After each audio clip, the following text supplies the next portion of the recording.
ప్రపంచ యాత్రికుడు అన్వేష్ కు చెందిన ఇన్స్టాగ్రామ్ బ్యాన్ అయింది. నా పని అయిపోయింది అల్లుడు, అయిపోయింది. జాగ్రత్త చూడండి. ఫస్ట్ అయితే లైక్ కొట్టండి, అర్జెంట్ గా లైక్ కొట్టండి. లైక్ నా అన్వేషణ అకౌంట్ కనిపించట్లేదు. నా అన్వేషణ అకౌంట్ ని అన్వేషించిన ఇన్స్టాగ్రామ్ లో కనిపించట్లేదు. ఆహా, విధాడిందిరా నీతో నీ వింత నాటకం. ఈ రోజు వాడి అకౌంట్ ఏదైతే ఇన్స్టా అకౌంట్ మొత్తం జీరో అయింది. అయ్యయ్యో సానుభూతి వద్దురా. ఎందుకంటే ఇప్పటికే జీరో అయింది. 1.3 మిలియన్స్ అనేది పూర్తిగా ఒక జీరో చేసి చూపించారు.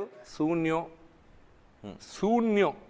ఈ సీతమ్మ తల్లిని లేకపోతే ద్రౌపది మాతను బత్తాయిలని మాట్లాడాడు. నేను ఇలాగ మాట్లాడతాను, ఇష్టమైతే ఉండు, లేకపోతే ఎలా?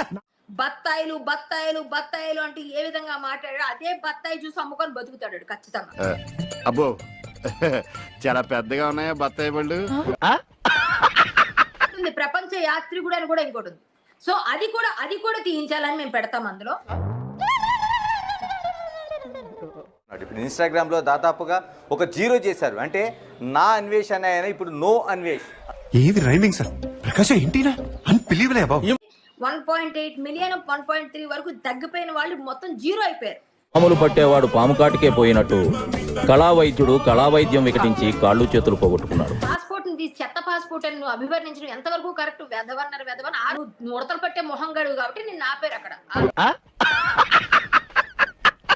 వాడైతే భారతదేశానికి తిరిగి రావాలి. 26 లో నువ్వు చెర్లపల్లి జైలుకి వస్తావు. నేను రానంటే రాను. మా టార్గెట్ ఒకటే, యూట్యూబ్ ఇప్పుడు అన్ని ప్లాట్ఫామ్స్ ఆపాలి సార్. వాడికి దిమ్మ తిరిగిపోయి 6 కోట్లు ఖర్చు అయిపోయి బుర్ర పిచ్చి ఎక్కిపోయి, అంటే నాకు పిచ్చా? అవును, క్లియర్ గా ఉందిగా. అలాగే వాడి passport seize, bank account seize, ఇవన్నీ చేసేస్తే నా కొడుకులు నిజంగా నాకు కంట్లో నీళ్ళు వస్తాయి. దొంగ నా కొడుకులండి, దొంగ ఎవరిని నమ్మడానికి వీల్లేదు.